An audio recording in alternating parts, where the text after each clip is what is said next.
नमस्कार। आज हम बात करने वाले हैं प्रेगनेंसी के चौथे महीने के बारे में और खास तौर पर इस दौरान डाइट और एक्सरसाइज कैसी होनी चाहिए। ये ना एक बहुत ही एक्साइटिंग टाइम होता है, तो चलिए शुरू करते हैं। प्रेगनेंसी का जो चौथा महीना होता है ना, उसे अक्सर सबसे अच्छा फेज माना जाता है। देखिए, अब तक जो मॉर्निंग सिकनेस थी वो कम हो जाती है और एनर्जी भी वापस आने लगती है। तो ये सच में अपनी हेल्थ पर ध्यान देने का एक बहुत ही बढ़िया मौका है। तो आज हम क्या क्या जानने वाले हैं। सबसे पहले कि ये नया फेज इतना आरामदायक क्यों होता है, फिर हम देखेंगे पूरे दिन का एक बढ़िया सा मील प्लान, उसके बाद कुछ हल्की फुल्की एक्सरसाइज और आखिर में कुछ जरूरी हेल्थ रिमाइंडर्स। तो चलिए अब सीधे मील प्लान पर आते हैं। ये एक बहुत ही सिंपल सी डेली गाइड है जिससे ये पक्का हो सके कि माँ और बच्चे दोनों को वो सारा पोषण मिल रहा है जिसकी उन्हें जरूरत है। देखिए, दिन की शुरुआत अच्छी होना बहुत जरूरी है। इससे ना पूरे दिन के लिए एक अच्छी लय बन जाती है और इसकी शुरुआत होती है सही तरीके से पानी पीने से। तो सुबह उठते ही सबसे पहला काम गुनगुना पानी पीना है।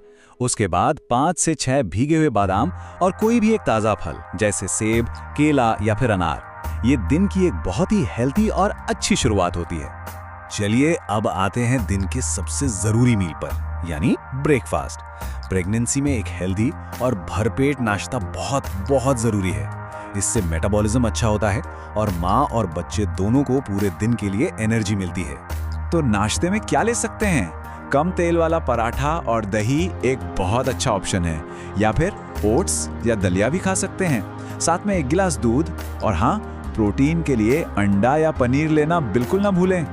अब आप सोच रहे होंगे कि प्रोटीन इतना जरूरी क्यों है। वो इसलिए क्योंकि चौथे महीने में बच्चे की ग्रोथ बहुत तेजी से होती है। तो प्रोटीन से भरपूर नाश्ता ये पक्का करता है कि दोनों को सही ताकत मिले। अच्छा, पूरे दिन एनर्जी बनी रहे इसके लिए जरूरी है कि नाश्ते के कुछ घंटे बाद एक हल्का सा स्नैक हो और फिर एक बैलेंस लंच। तो चलिए देखते हैं कि इसमें क्या क्या खा सकते हैं। सुबह के 11 बजे के करीब नारियल पानी या छाछ जैसा कोई हल्का स्नैक ले सकते हैं, और फिर लंच में 2-3 रोटी के साथ दाल, राजमा या छोले, कोई हरी सब्जी, पनीर, और हाँ, साथ में सलाद और दही तो जरूर होना चाहिए। ये हो गया एक कंप्लीट और बैलेंस्ड मील। इसमें आयरन, कैल्शियम और प्रोटीन पर खास ध्यान देना है, क्योंकि ये सारे न्यूट्रिएंट्स बच्चे की हड्डियों और मसल्स के विकास के लिए बहुत बहुत ही जरूरी हैं। अब जैसे जैसे दिन ढलता है ना, तो बेहतर होता है कि हम हल्का खाना खाएं जो आसानी से पच जाए। तो चलिए अब शाम के स्नैक और डिनर के ऑप्शंस देखते हैं। शाम के स्नैक के लिए स्प्राउट्स, भुना हुआ चना या फिर 1 कटोरी सूप, ये सब बहुत अच्छे ऑप्शन हैं। और रात का खाना तो हमेशा हल्का ही रखना चाहिए। कोई हल्की सब्जी के साथ 1-2 रोटी या फिर खिचड़ी और दलिया सबसे बढ़िया रहता है। और हाँ, दिन खत्म करने से पहले एक आखिरी टिप, सोने से पहले 1 ग्लास गर्म दूध जरूर लें।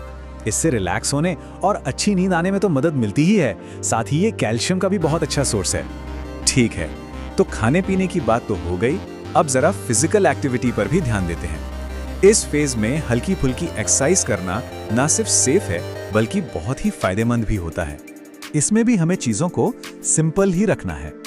रोजाना 20 से 30 मिनट की वॉक से शुरुआत कर सकते हैं। इसके अलावा प्रीनेटल योग और हल्की फुल्की स्ट्रेचिंग ये शरीर को फ्लेक्सिबल रखने और डिलीवरी के लिए तैयार करने में बहुत मदद करते हैं। और हाँ, रेगुलर एक्सरसाइज का एक और बड़ा फायदा है, ये प्रेगनेंसी में होने वाली आम परेशानी जैसे कमर दर्द से बचाने में भी मदद करती है। और चलिए अब आखिर में कुछ सबसे जरूरी बातों को फटाफट से दोहरा लेते हैं, मतलब इस महीने में क्या करना चाहिए और क्या नहीं।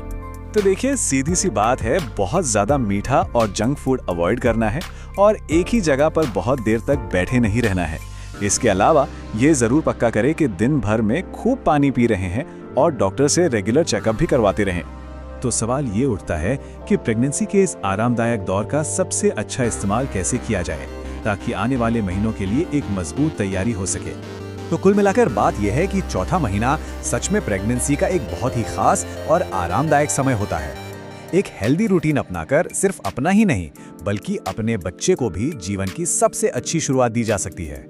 ये इस खूबसूरत और हेल्दी सफर की नींव रखने का एकदम सही वक्त है।